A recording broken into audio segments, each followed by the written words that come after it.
आप सभी को राधे राधे। मैं फिर से लेकर आई हूँ एक और नई कहानी। उम्मीद करती हूँ ये सारी कहानियाँ आपको अच्छी लगती होंगी। आप सभी के इतने प्यार के लिए बहुत बहुत धन्यवाद। एक बहुत गरीब औरत थी। वो घर घर जाकर काम करती थी।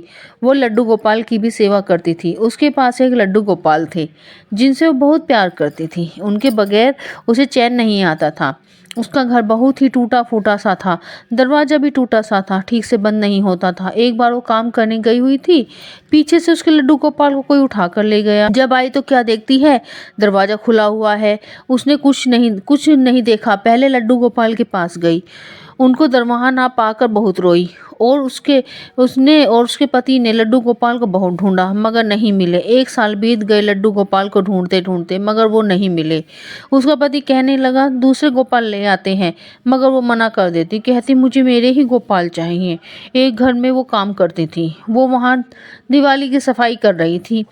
फिर जहाँ वह काम करती थी वहाँ पर भी लड्डू गोपाल थे। जब वो मंदिर की सफाई कर रही थी तो उसकी मालकिन बोली कि गोपाल जी कितने अच्छे लगते हैं ना।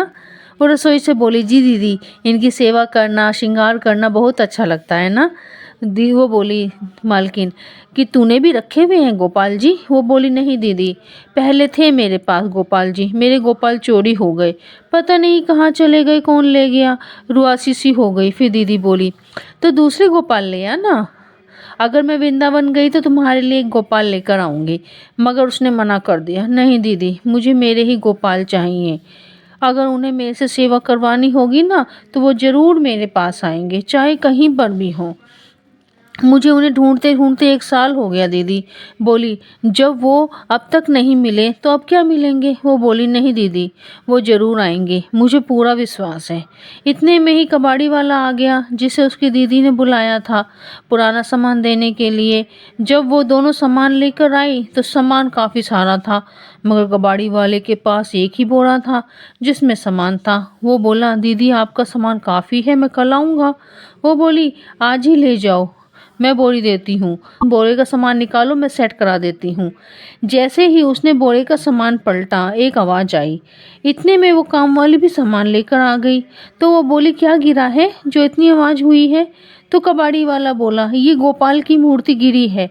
बस काम वाली मूर्ति देखकर कबाड़ी वाले के हाथ से लेकर बोली, ये तो मेरे गोपाल हैं दीदी, देखो मेरे गोपाल आ गए, तुम आ गए गोपाल, देखो दीदी मेरे गोपाल आ गए, दीदी देखो देखो मुझे मेरे गोपाल मिल गए। मैं आपसे अभी कह रही थी ना, अगर उन्हें मेरी सेवा करानी होगी तो वो खुद आएंगे। आ गए दीदी, देखो आ गए मेरे गोपाल।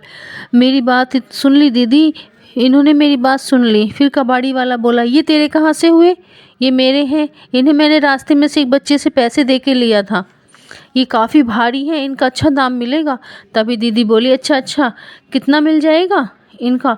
वो बोला, यही 400-500। तो दीदी बोली, एक काम कर, ये सारा सामान ले जा, ऐसे ही ले जा, मुझे पैसे नहीं चाहिए, और 500 रुपये भी ले। अब ठीक है, ये गोपाल इसके हुए। वो बहुत खुश हो गई और रोई जा रही थी, रोई जा रही थी। भगवान ऐसे ही होते हैं, पहले अपने भक्त को बहुत तड़पाते हैं, फिर इतनी खुशियाँ देते हैं कि संभाली नहीं जाती, संभालनी मुश्किल हो जाती है।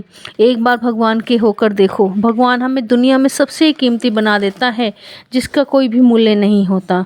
अगर आपको ये कहानी अच्छी लगी हो तो कमेंट में राधे राधे ज़रूर लिखना, लाइक सब्सक्राइब करना अगर अच्छी लगे तो। फिर मिलेंगे एक नई कहानी के साथ। राधे राधे।